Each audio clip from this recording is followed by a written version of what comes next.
What's interesting to me about this this Reverend Hagee story is these questions have been out there for a long time, but it's only when it bumped into his potential to court Jewish voters that McCain said, okay, you know, this is enough. I'm not suggesting that he didn't just find his remarks totally heinous in this regard, but this is a real tactical decision, too, in terms of the kind of damage he could do. Well, it's a very interesting case, and one of the interesting permutations here that people aren't talking about is that Reverend Hagee is actually very popular in certain quarters of the Jewish community. He is probably the most famous and most committed of the so-called Christian Zionists. So that has that has a little bit of a backspin for McCain as well. It might upset some of his Orthodox Jewish supporters who were the most likely people in the Jewish community to support McCain in the first place. All right, let me talk about medical history here, Michelle. The McCain camp set to release 400 pages of medical records tomorrow.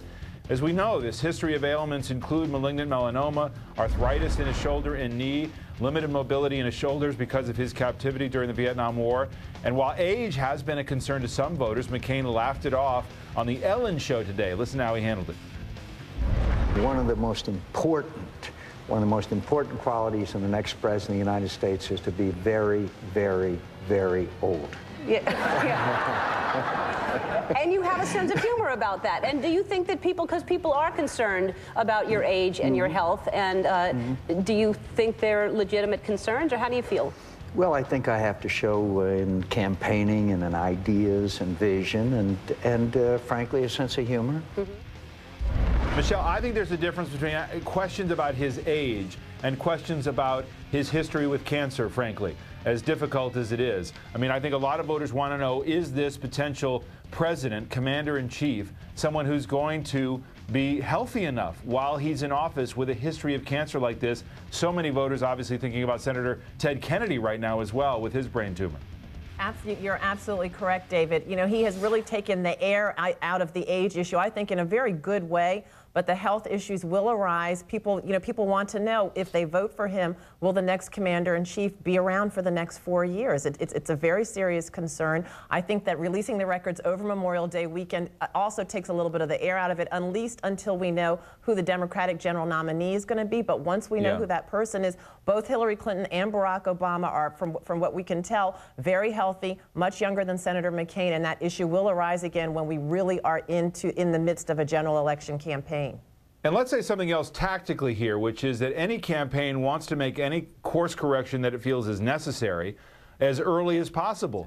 John McCain understands that he's got a problem with George Bush on his flank here. He gets that endorsement done early. He goes to the White House early. He'll use him tactically down the line, but to the extent that Bush is a liability, he keeps some distance from him later when it will matter more than right now. I want to move on to something else, and that's Barack Obama's big challenges now. We hear that today that he has officially begun a search for a number two. The Atlantic.com's Mark Ambender outlines the quiet process that is already underway. And here's the short list. Jim Johnson, by the way, is leading the search as he did for Walter Mondale and John Kerry. So here are some of the names. You see them: Clinton, Webb, Daschle, who's been helpful to Obama in whipping up the superdelegates, Governor Richardson, John Edwards, Nebraska Senator Chuck Hagel, a Republican, Kansas Senator Kathleen Sebelius, former presidential rival Senator Joe Biden, among others. It really has become a nursery rhyme. These candidates can't be too old, they can't be too young, they can't be too establishment.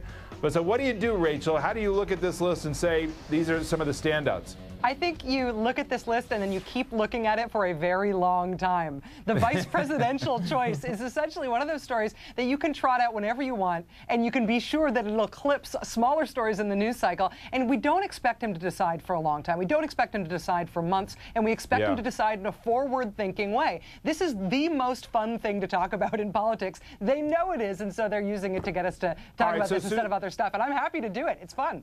Yeah, Susan, be counterintuitive. Of that list so far, who stands out to you as the best choice for Barack Obama? You know, I think Barack Obama's got a problem, and he doesn't have many of them in this campaign, but I think he's got a problem in that he needs, if Senator Clinton carries this up to the convention and then decides she doesn't have the votes, he becomes the party nominee, he has a very short window to get that woman's vote in gear.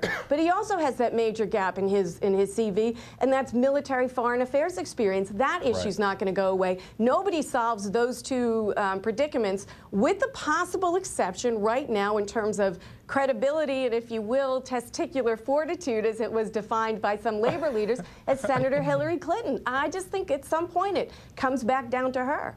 Yeah, all right. David, I was just going to... Yeah, go ahead real quick, Michelle, before I break. I was just going to add to that. Senator Obama is in a difficult position because if he does not pick Senator Clinton, for example, and he goes with Governor Sebelius, people will say, if you put a woman on the ticket, why wasn't it Hillary Clinton? So this is a very slippery slope for him. It's going to be a hard decision to make, and conventional wisdom says that he does not want Hillary Clinton on that ticket, that she brings Bill along with her. So the question is what to do. All right, got to get another break in here. Coming up next, smart takes. Historically speaking, maybe Barack Obama's willingness to talk to our enemies isn't such a smart idea after all. We'll take a look when we come back.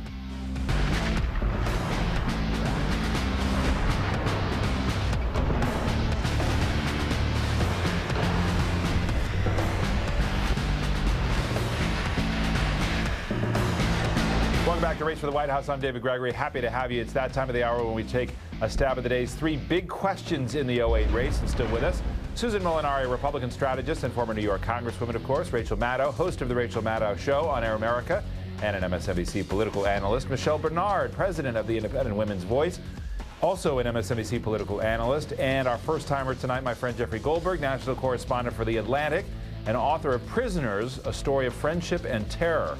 First up, the dream that won't die. Barack Obama and Hillary Clinton have mostly demurred when asked about running together, since neither one has won the nomination yet. But now, Bill Clinton could be giving the dream ticket some serious traction. Karen Tumulty of Time magazine reports this to the Clipboard. In Bill Clinton's view, she has earned nothing short of an offer to be Obama's running mate, according to some who are close to former President Bill Clinton. And he is pushing real hard for this to happen, says a friend. So, first question, how does Hillary Clinton get on Obama's ticket? Susan, how does she do it? Well, I think she just does what she continues to do what she's doing right now, which is putting pressure on Barack Obama to be the viable candidate. Look, at the end of the day, no matter what comes out of the Rules Committee or what the superdelegates do, if they need Florida, if they need Michigan, if they need some of these states that Senator Clinton is leading in, there's going to be a real push, and Barack Obama is going to have a great explanation for why not. Let me add something else to the mix. What does Barack Obama do if Senator John McCain decides to really pull a big upset and pick somebody like a Carly Fiorina